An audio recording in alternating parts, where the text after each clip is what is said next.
अस्सलाम वालेकुम रहमतुल्लाह।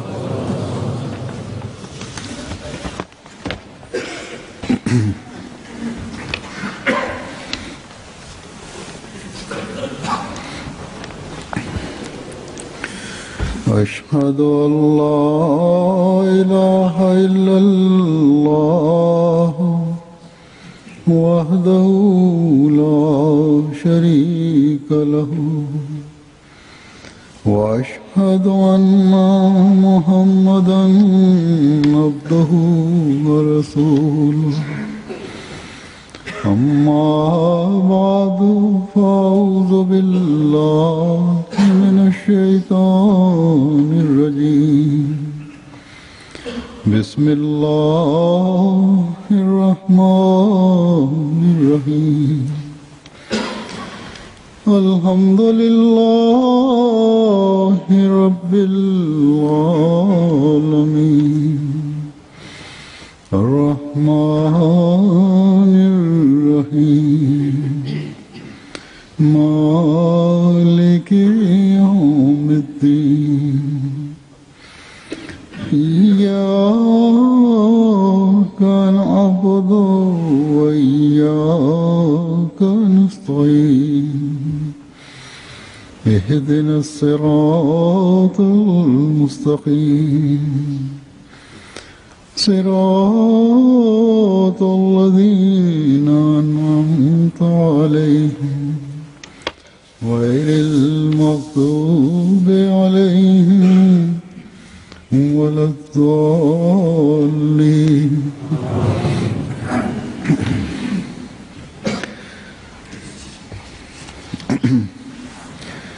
आज मैं फिर सहाबा मसीह मौद अलैहिस्सलाम के कुछ वाक़यात पेश करूँगा। Huzur kaže danas će ponovo, Huzur kaže ja želim danas ponovo da navedem neki događaj iz života ashaba obećanog Mesija alejhi selama koji se odnose na njihovu srčanost i hrabrost poslije primanja Ahmedijata, ovi događaji nam govore kako su oni nastojali duboko razumiju poruku Ahmedijata i da to kako jedan put kad su to jedan shvatili i razumjeli, oni su to tako prihvatili da su bili spremni da bilo što je dolazilo na njihov put bili spremni da to registruju.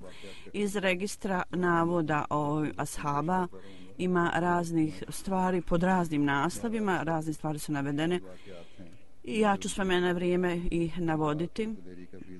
I sada imamo neke primjere koji su se dogodili, koji pokazuju njihovu hrabrost i srčanost.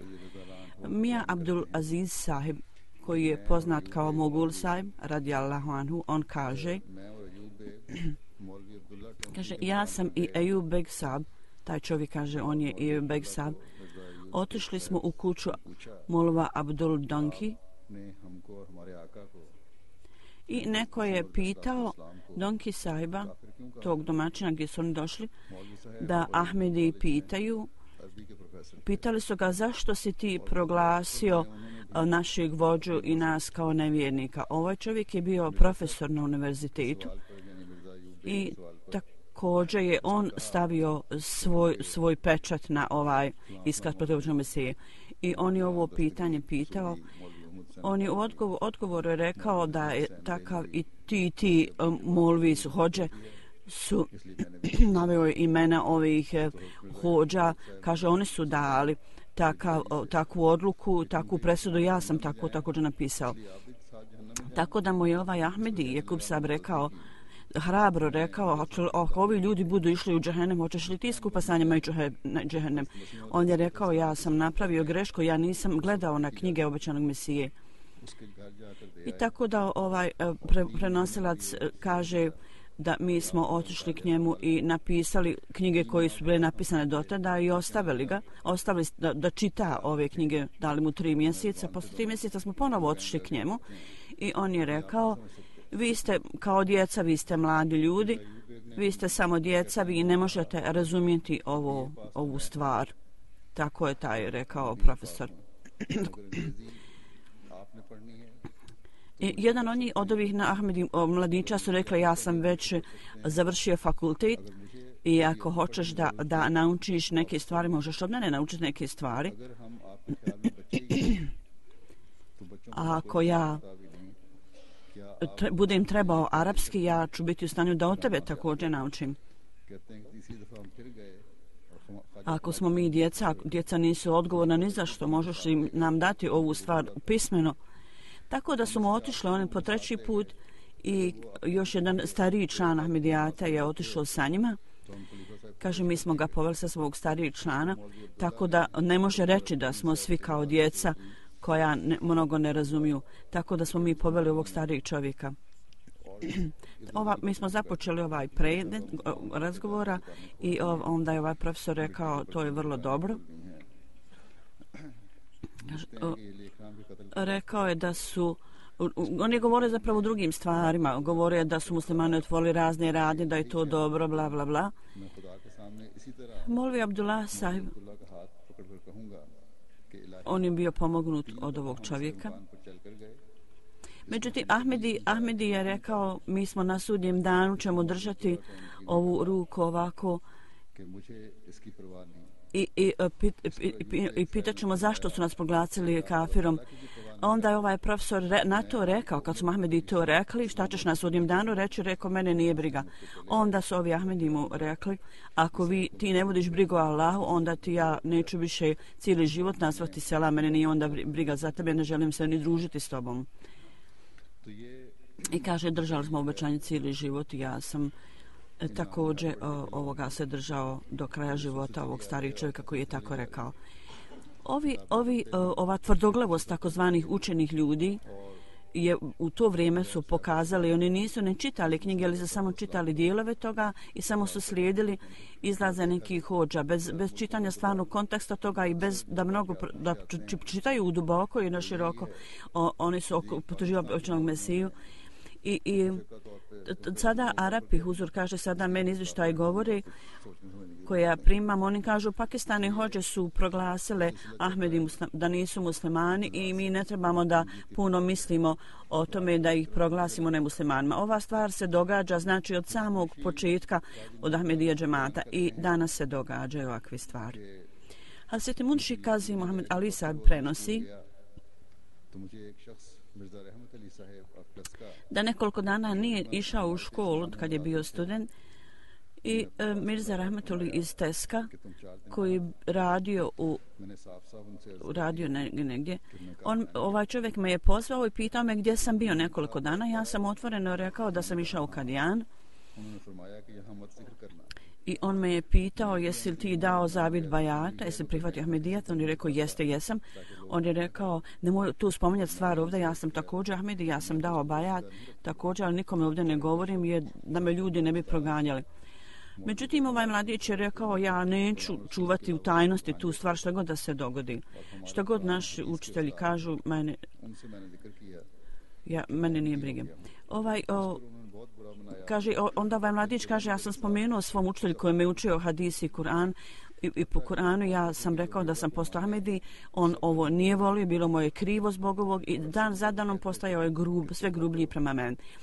I rekao je Mirza Sahib negira sve poslanike i otvoreno je tražio od mene i rekao to pokaj se i otkaži ovaj zavid bajata. Međutim, ja sam uvijek spominjao da na bazi Kur'ana ja ću diskutovati o smrti Hazreti Isa na osnovu tačnog Kur'ana, međutim on nije bio u stanju da mi odgovori. I on je povećao svoje suprotstavljanje i kad god je počinjao novo tromjesečje ili period, on je mene prozivao otvoreno o ti Mirzaji ustani i stani na ogradu. I ja bi tako stajao na ogradu i pitao sam šta je moja greška, zašto me kažnjavate. On je rekao tvoja greška je dovoljna da si ti Mirzaji i ti si nevjernik. Neko vrijeme ovaj mladić kaže ja sam ovo podnosio, ovaj tretman, onda sam mislio da ima još jedan kao muda čovjek, učen čovjek koji nije bio musliman. Ja sam rekao neki ljudi su me tuku i proganjali zato što sam Ahmedi i onda je on izdao liflet da zbog razlike religije nijedan učitelj učitelju, nedomuštelju nije dozvoljeno da kažnjava djecu. Tako kad je ovaj leaflet pušten u okruženje da se pročitaju, onda su i ovaj učitelj koji je mene proganjao i drugi učitelji prestali su ovu torturu i ovo ruganje. Dakle, ovi događaji nisu samo 100 godina stari, nego u Pakistanu se ovi događaji još uvijek ponavljaju, isti ovakvi tretmani prema našoj djeci u Pakistanu. Nedavno ja sam primio pismo od jednog studenta da on je imao dobre ocjene i bio je primljen na koledž zbog ovih ocjena i kad je otišao je da plati koliko treba da plati za koledž i onda su neki službenici tamo bili. Nekako su oni saznali da je on Ahmedi. Oni su rekli, jesi li ti Ahmedi? Kad je on potvrdio, u nastavnici su rekli, uzme ove svoje pare i nemoj više da dođeš natrag, inače ćemo ti sloviti noge. Slično tome primio sam pismo od jedne djevojke, ona je također imala vrlo dobre ocjene i bila je vrlo uspješna u svom studiranju, u učenju, vrlo dobar student. I ispunila je formular za prijem na fakultet, na koledž i tamo je jedno pitanje bilo jeste li muslimani ili nemuslimani. Prvo, naša djeca su prije svega pisala Ahmedi muslimani. Međutim, sada to nije tako pitanje formulisano.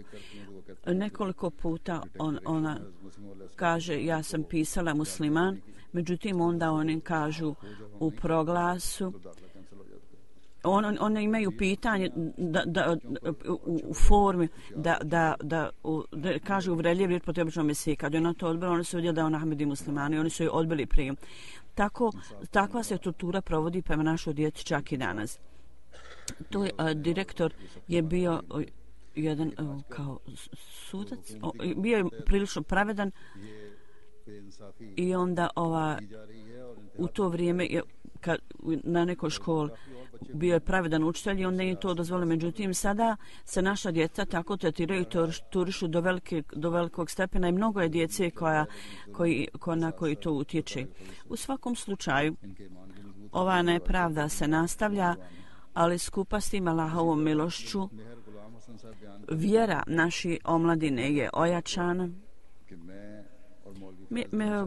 Gulam prenosi o događaju svog života. Molvi Fazudin kaže, mi smo sjedili negdje i neko je po imenu Rahim Bakša došao i rekao je Molvi sahibu, ja sam danas jako tužan.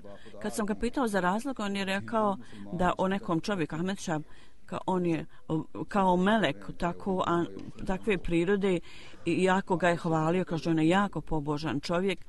I muslimani i hindu bili su puni hvale prema čovjeku. Danas je taj čovjek napravio veliku grešku. On je rekao svom amidži ili tetku, kakva je tvoja vjera ili mišljenje o Hazreti Isa, ali salamu. I ovaj čovjek je rekao, ja mislim da je on živ na nebu i nekad će doći za reformu muslimana. Šahsab je rekao, ti ne možeš biti moj imam, jer ova vjera nije muslimanska vjera, ovo je kršćanska vjera, kako to on može biti trajan.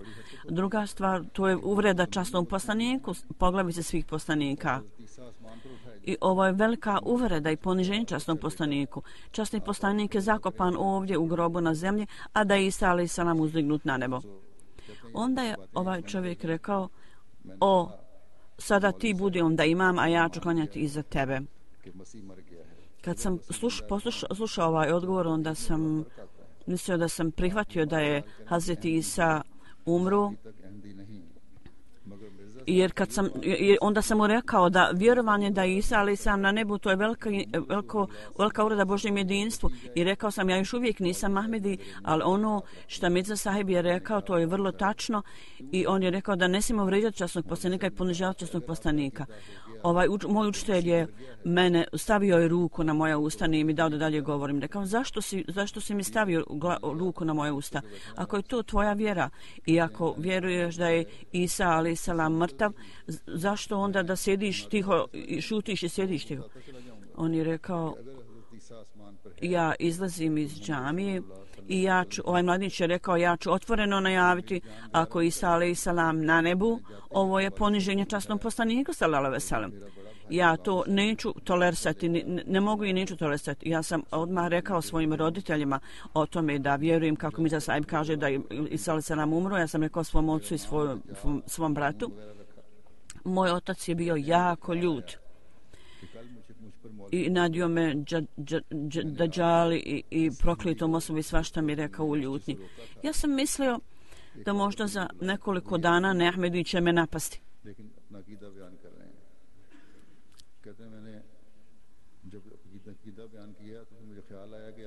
I ova osoba, ovaj čovjek još nije bio Ahmedi, on opisuje samo vjeru svoju.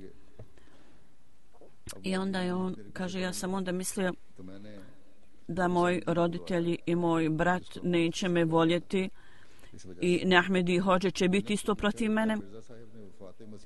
Onda sam pitao osobu koju smo izbacili iz džamije zbog ovoga, mi smo ga pitali da je Mirza sahib je dao neke argumente o ovome i zašto ti ne odgovoriš? I rekli smo mu da je Mirza sahib predstavio 30 ajeta iz časnog Kur'ana. Ja sam bio iznenađen da ljudi čitaju Kur'an svaki dan, a da to nisu primijetili. Tražio sam, rekao sam, reci nam barem jedan ajet. I onda je ovaj čovjek, ovaj hođer rekao jedan ajet iz sure Maida, kad Isa alejhi selam rekao dok me ti nisi uzazvao da umre, dok me ti nisi usmrtio. Onda su mi pozvali neke ljude i moga brata i Mirza Gulam je rekao, zašto ste vi neprijatelji Isa alejhi selama? Ja sam, ovaj mladić je rekao, kako sam ja neprijateljstvo pokazao? On je odgovorio, tvoj brat je rekao da si ti postao uvjeren u smrt Hazreti Isa. Ja sam onda rekao, ovaj mladić kaže, šta mi treba da radimo? Hazreti Isa alejhi selam je sam priznao svoju smrt. A vaš primjer je da vi postajete mnogo, da ste vi sada pametniji od svjedoka. Onda je ovaj pitao gdje je to da je Isa alejhi selam to potvrdio. Ja sam rekao, napisano u časnom Kur'anu. On je onda rekao, kojem Kur'anu? Je li Kur'an koji je napravio Mirza sahib? Ja sam onda rekao, mladić kaže, molvi sahib, molim te, budi razuman, ti napadaš Allah dželešanu. Allah kaže da niko ne može ništa donijeti slično mome Kur'anu, a ti sada govoriš da je Mirza sahib napravio Kur'an. Budi razuman čovjek. Ja sam pročitao ponovo ovaj ajet iz 7. sure i on kaže, ja ću ti reći jednu stvar. Onda ovaj hođa je rekao, nemoj da razgovaraš uopšte s Ahmedi, onda ćeš biti spašen. I nemoj da uopšte gledaš im u oči. Ako budeš tako radio, bit ćeš impresioniranima pod njihovim utjecajem. Zapamti ova dva principa i bit će spašen. Ovaj mladić kaže, ja sam mu rekao, hođa, uistina je uvijek tako impresivna. I dojmi se ljudi. Ono što ti govoriš, ovo pokazuje na istinu. Da je to istina onda. Moj brat je bio protiv mene. On je došao u Nairobi, ja sam dao zavjet bajata. Savjetovao sam svoju ženu i svog oca da i oni prime bajat. Moj brat je također dao bajat u Nairobi. Sada on piše ovaj navod da u našoj mahali je onda bilo Allahovom milošću 150 Ahmedi muslimana. Ovo je što se govori, što oni govore im ljudima, nemojte se sretati s Ahmedi, nemojte gledati im u oči, nemojte ih slušati, nemojte razgovarati s njima. Ove stvari se događaju i danas. Prije 14 stoljeća isto ovo rečeno časnom poslaniku kad je on rekao svoju tvrdnji poslanstva. Jedan događaj poznat je da Zetufi, njegov događaj je ovdje iznešen. On je došao u Mekiju i Kurejšije su mu rekli, ti si ugledan vođa i poštovan si poet. Ti si došao u našu oblast, mi ti želimo reći da neko između nas je rekao tvrdnju da je o poslanstvu i napravio podjelu među nama.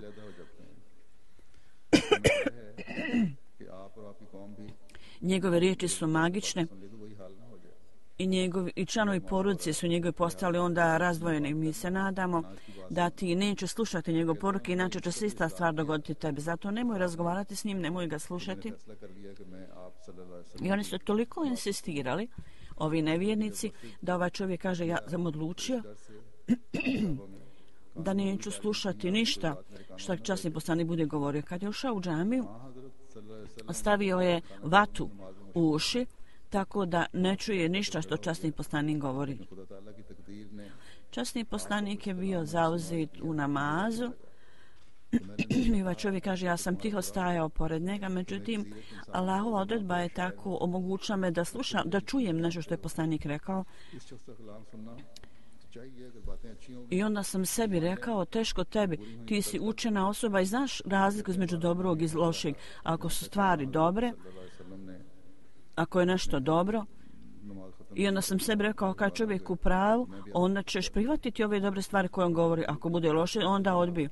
Onda je, kada je časni poslanik završio namaz, kad je otišao u svoju kuću, ja sam slijedio ga, onda sam ga sreo i sustigao sam, rekao sam mu, o časni Božji poslaniče, tvoji ljudi su mi rekli ove stvari o tebi i oni su toliko insistirali da su me prepali i ja sam stavio vatu u uši da ne budem u stanju da čujem. Međutim, Allahova odredba me omogućila da nešto čujem i meni se to dopalo. Sada želim da čujem šta ti govoriš.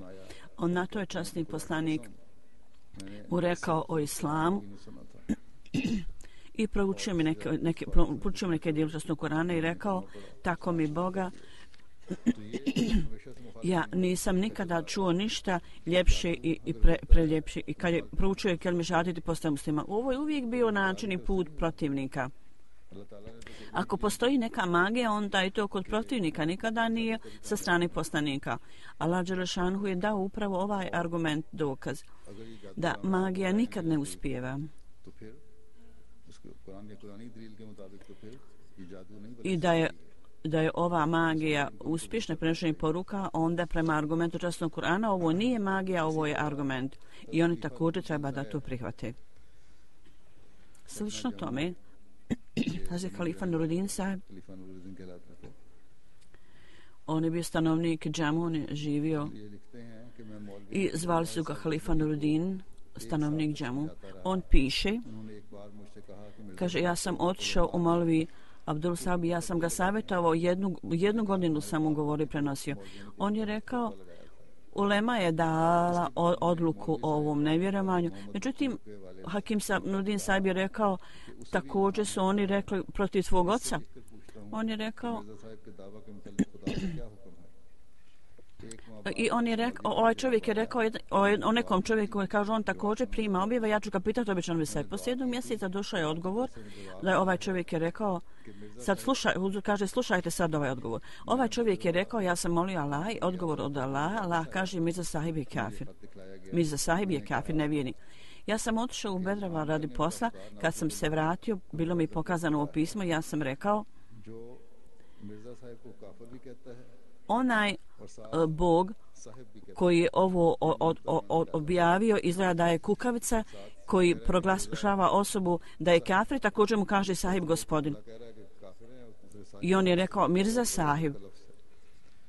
Znači poštovani Mirza Sahib gospodin Mirza. S jedne strane upotrebljava riječ poštovanja, a s druge kaže kafir. Kakav je onda vjerodostojnost ovakvih izjava?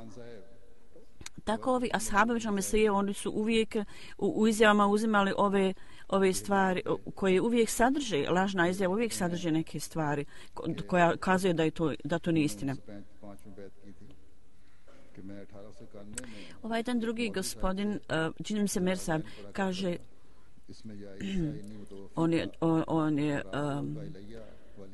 kaže ja sam studirao i kad je došla na red ovaj ajet na diskusiju i kad je moj učitelj ovo objasnio, ja sam bio iznenađen odakle je došla ta riječ, odakle oni vade ovako interpretiranje, je li to u tekstu Kur'ana, je li to napravljen dio časnog Kur'ana ili je ovo samo nešto protivno. Ja sam cijelu noć mislila o tome. Kad me otac pitao zašto si budan cijelu noć, ja sam mu rekao i moj otac je rekao zašto onda postoji učitelj. Idi svom hođi i riješi tu stvar. Ja sam ujutro otišao ovom hođi koji me poučavao i rekao, sve sam mu rekao. Ovaj hođa je rekao od ranijih učenjaka i kasnih učenjaka, svi su tako vjerovali.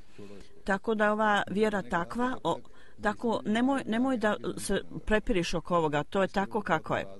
Međutim, ovaj mlad čovjek kaže, dok ja to kako treba ne razumijem, ja neću dalje se krenu, neću ići dalje.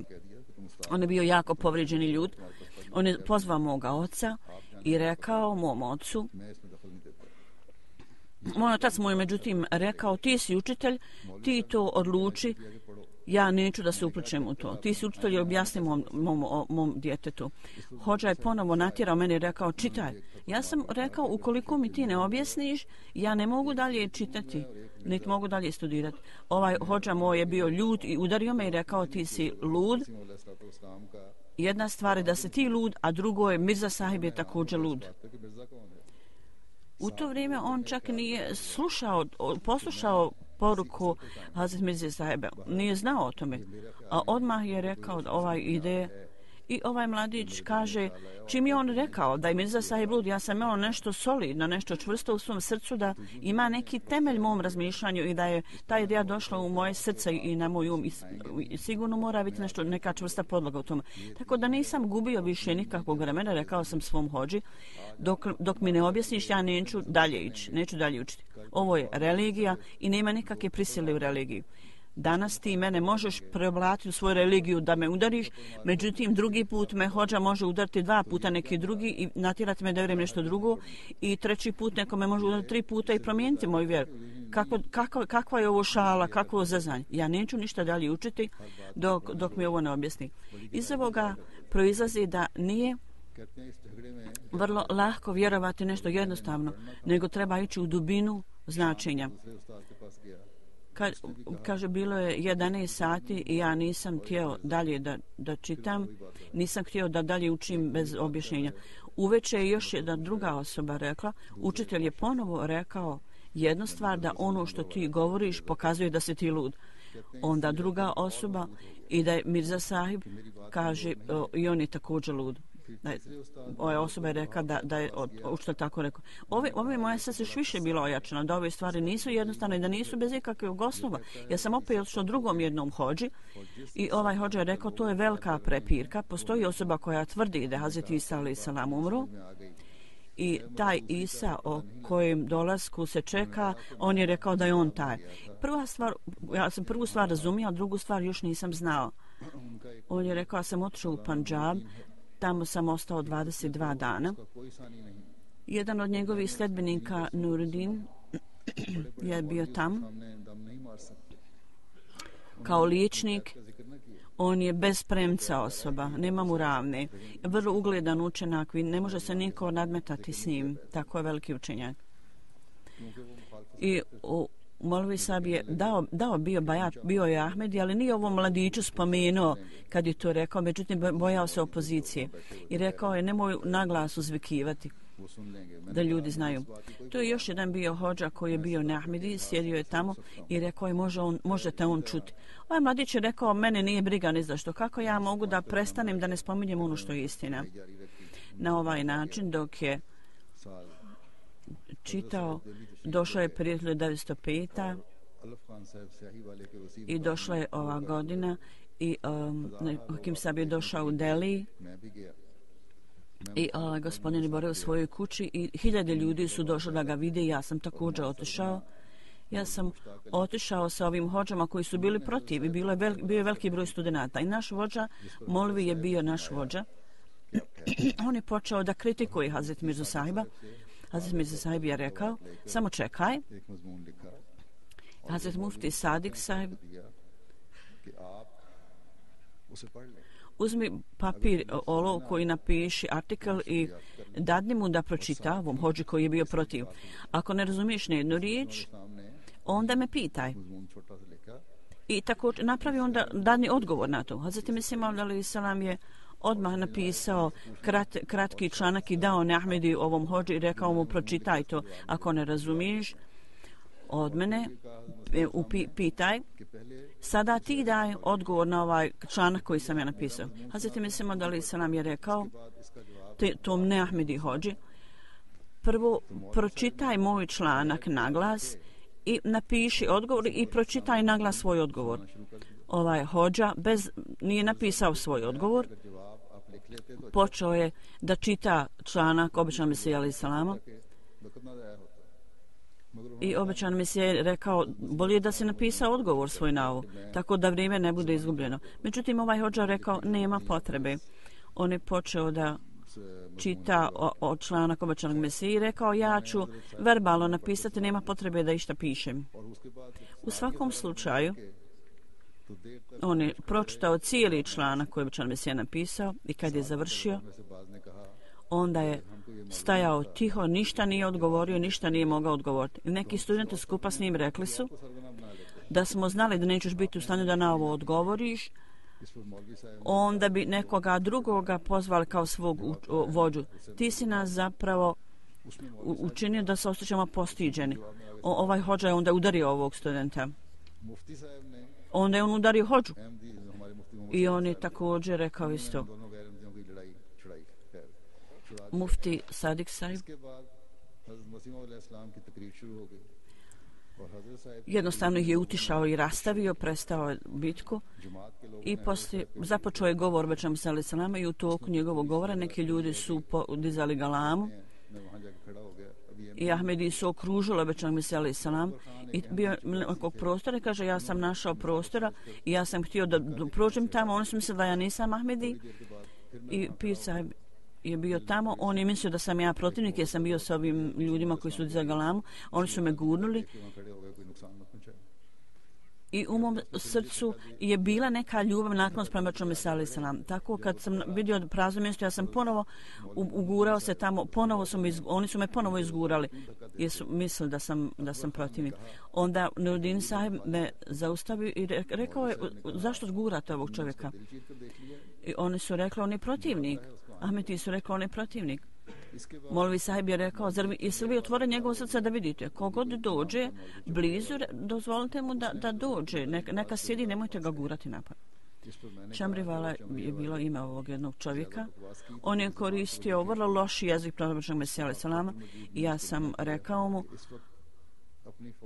ako budeš dalje govorio, koristio loš jezik, loše ružne riječi, ja ću biti vrlo oštar prema tebi.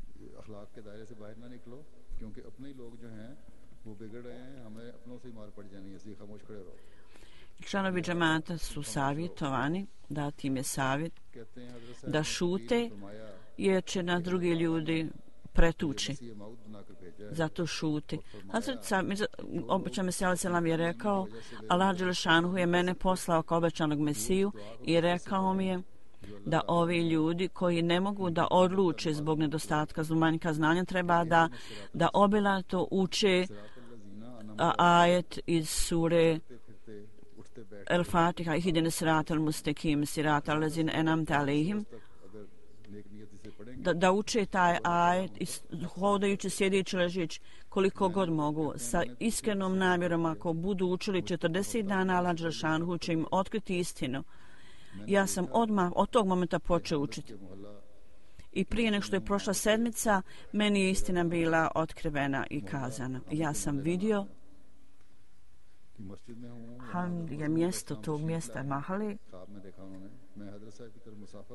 i da je tamo džamija i da ja sam vidio Hazreti Mesih Maud alejhi selama i usno sam vidio da on dolazi i ja sam želio da odem i da se pozdravim sa njim. I tamo je bio i slijep jedan hodža koji da me zaustavi. Ja sam htio da odem s druge strane, on je ponovo me zaustavio. I treći put ja sam nastojao da se rukujem s obećanim Mesijom i ponovo ovaj čovjek me zaustavio. Onda sam ja bio povrijeđen i onda sam digao ruku da ga udarim. I ovaj čovjek prenosi svoj san. I obećan Mesija je rekao, nemoj biti uvrijeđen, nemoj ga udariti. I ja sam rekao, ja samo želim da se rukujem sa huzurom, sa obećanim Mesijom i ovaj čovjek me zaustavlja. To je sve bilo usno. Kaže, kada sam se probudio, I ovaj čovjek je prenio svoj san nekome Ahmedi i on je rekao to, zapiši to i napiši da proglašavam ovaj svoj san kao sredstvo prihvatanja istine. I on je rekao, ti znaš o svom ocu, on se vrlo lako naljuti i bit će vrlo povrijeđen i ljut i neće ti dozvoliti da živiš u njegovoj kući. Zatim Mesih Maud je primio moj bajat i napisao je tvoj bajat je primljen. I ako ima bilo ko na tebi bude bacao brda uvreda, ti ne moraš uzvraćati na to. Onda sam ja naveo drugi događaj da poslije govora obično Mesije Nuruddin Sahib je također prvi kalifa, poslije on je također dao govor. Poslije njegovog govora ja sam se rukovao s njim. Molvi Sahib je rekao, jesi li ti pročitao išta o teologiji, iz teologije? I spominjao je knjigu Fika i Dželal i pitao je koliko si te knjige studirao, proučavao. I on je rekao dokle je proučavao tu knjigu. I onda je on pitao, Uzur kaže, ovi prenos riječi su vrlo davno zapisane, pa je teško čitati. Onda je rekao koliko si toga i toga čitao, on je rekao koliko. I ja sam onda se rukovao sa Hakim Sahibom, Nuruddinem.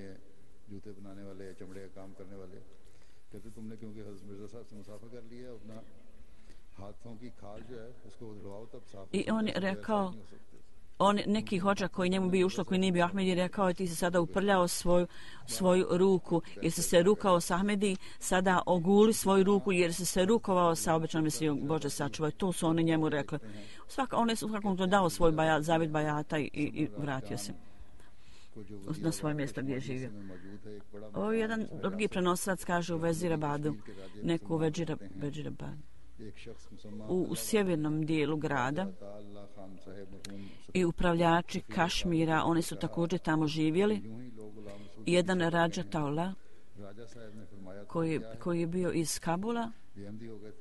Neki ljudi su mu rekli da mu se neki ljudi suprotstavljaju i on je pitao šta je ovo, neki ljudi se samo suprotstavljaju.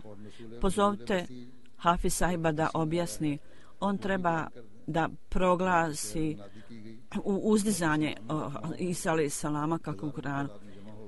I ono što je spomenuto u hadisu mi također vjerujemo. Onda je javno najavljeno i 1000 ljudi su došli. Ja sam vrlo dobro znao što treba da kažem. I Gulam Resul Sahib je također postao Ahmedi. Kaže, ja sam znao što treba da kažem, ovaj prenoslac kaže, i također sam znao da spomenuti da će samo jedna osoba to razumjeti. Hakim Sahib je bio član moje porodice i samo ta osoba će biti u stanju da razumije, drugi neće. Kad sam tamo došao, Rađa Sahib mi je rekao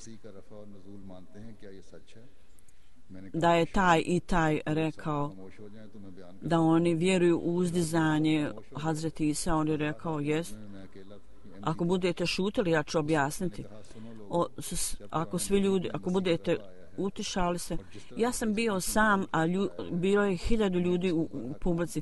Ja sam onda rekao da je spomenuto u časnom Kuranu i kako je rečeno u Nazul i u hadis, ja vjerujem da su sve te stvari potpuno tačne. Oni koji to ne vjeruju, ja i smatram da su bez vjere.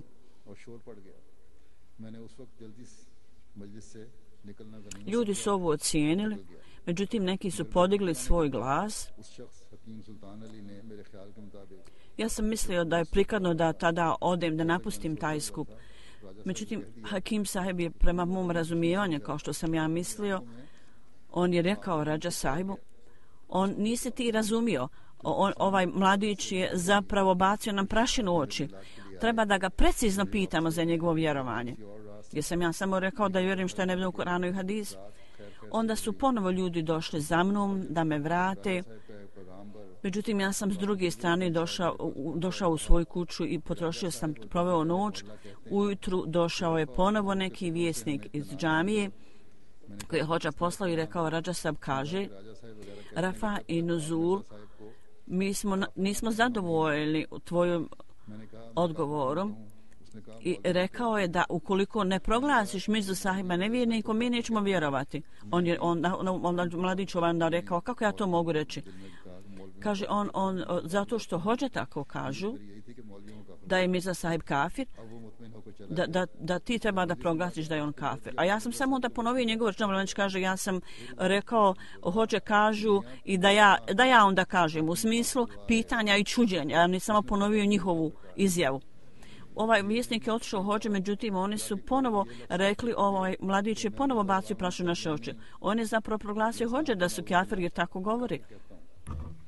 I onda su ponovo poslali ga da dođu meni i tražili od mene da ja proglasim da je Mirza sahib kafir neuzubila.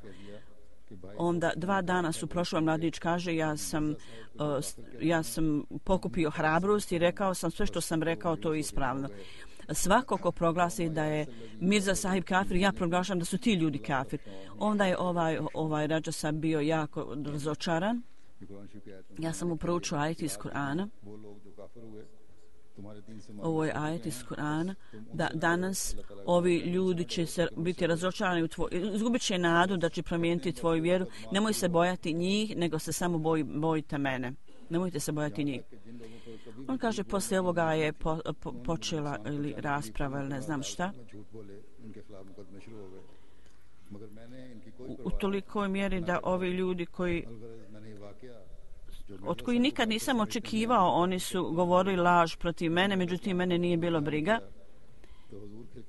I ovaj događaj, kad sam ja ovaj događaj spomenuo Hazreti Mesih Maud alejhi selam, on se smijao i rekao je da postoji neke etape da ljudi treba da čuvaju u tajnosti svoju vjeru, kao što spomenuto u suri Al-Mumin.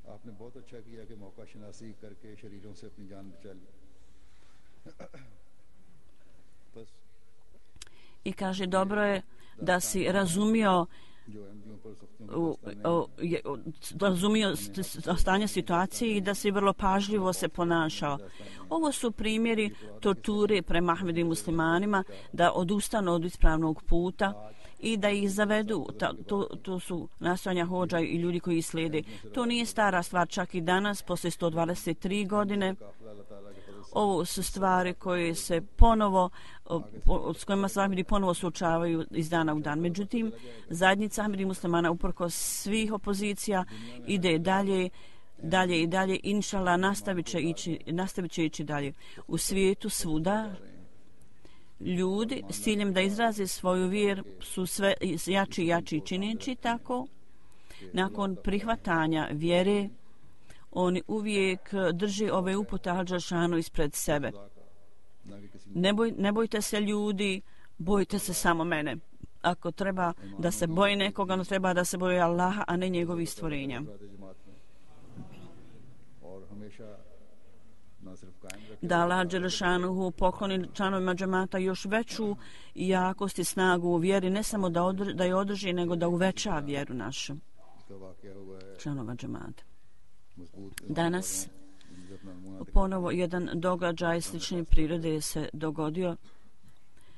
Ovi ljudi koji pokazuju dobar primjer snažne vjere. U Pakistanu ubijen je jedan stariji čovjek, Mukarrem Čadri Muhammed Ekrem sahib. Inna lillahi wa inna ilaihi rađiun. Čadri Muhammed Ekrem sahib. Njegova porodica je bila iz Feslabada i Ahmedijet je došao kroz njegovog djeda, koji je primio Ahmedijet u vrijeme na ruci obećanog Mesija alejhi selama. Čudri Muhammed Ekrem sahib rođenje, on se rodio u Bukovalu, oblast Faisalabad. On je imao 80 godina i kad je bio ubijen, to je bilo prekjuče, skupa sa svojom braćom i ocem. On je imao zemlju i agrikulturu. Tamo oni su prodali zemlju i otišli su u Navšav. i 2005. skupa sa svojom ženom on je otišao u Australiju jer su mu tamo djeca bila. I od prošlog novembra, prošle godine, on je bio u Pakistanu i još uvijek Pakistan kad se ovo dogodilo 29. februara 2012. On je išao sa svojim unukom poslije podne skupa sa svojim unukom i on vraćao se iz radnje svog zeta. Kad je došao vrlo blizu kuće, nepoznati napadač na motoru otvorili su vatru na njega, on je bio povrijeđen, bio je odvezen u bolnicu, međutim na putu je umro inna lillahi wa inna ilaihi rađun. Njegov unuk je također bio pogođen metkom u rame i napravljena operacija, on je u bolnici, da Allah dželešanuhu mu dadne zdravlje i sigurnost i dug život. Ovaj veliki šahid, nakon što je otišao na 1960. što se preselio skupa sa svojim poslom, on je služio džemat 35 godina. On je bio sekretar financija u Nawabshah. Isto tako je bio zamjenik amira tamo. I bio je čovjek visokog morala, visokih vrlina, obavljao je tahadžud namaz redovno.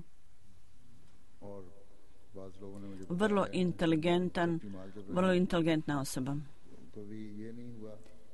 Neki ljudi su mi rekli kad je bio sekretar financija, nikad se nije dogodilo da bi neko rekao da treba da dane doprinos, umjesto da ga pita, da mu kaže donesi, on bi išao u kuću tog čovjeka i primio, uzeo članinu i dao potvrdu. On je jako dobro služio džemat i uvijek uzma učešće u sebi, bio je u velikoj ljubav prema kalifatu, slušao je hudbu vrlo pažljivo, sa velikom ljubavlju. Predsjednik Nawabshah džemata kaže da je bio izuzetno pokoran vršiocima službe u džematu.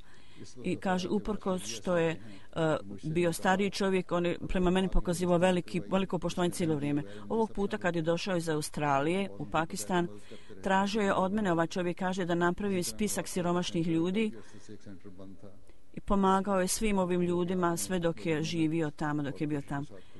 Tako da je centar Nawabshah bio zatvoren dugo vremena, sve uz veliki napor. On je uspio da se ponovo otvori naš centar i renovirao je. I rekao je, počnete sav posao renoviranja, kad odem u Australiju ja ću poslati novac. Međutim, nije bio u stanju da to uradi.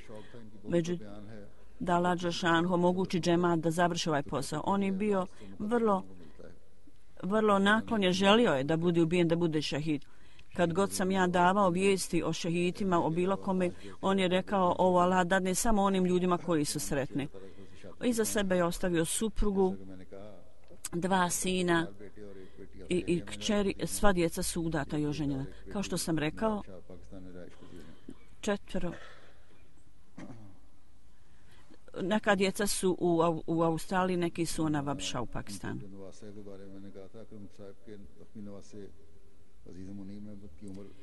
Njegov unuk, o kojem sam spomenuo, Munib Ahmed, on je 18-19 godina, da mu Allah dadne puno ozdravljenja i zdravlja. Poslije džume namaza ja ću klanjati dženazu namaza ovog čovjeka, inšallah. Alhamdulillah, alhamdulillah, nahmaduhu wa nasta'inuhu wa nastaghfiruhu wa nu'minu bihi wa natawakkalu alayhi wa na'udhu billahi min shururi anfusina wa min sayyiati a'malina. من يهده الله فلا مضل له ومن يضلل فلا هادي له ونشهد أن لا إله إلا الله ونشهد أن محمدا عبده ورسوله عباد الله رحمكم الله إن الله يأمر بالعدل والإحسان وإيتاء ذي القربى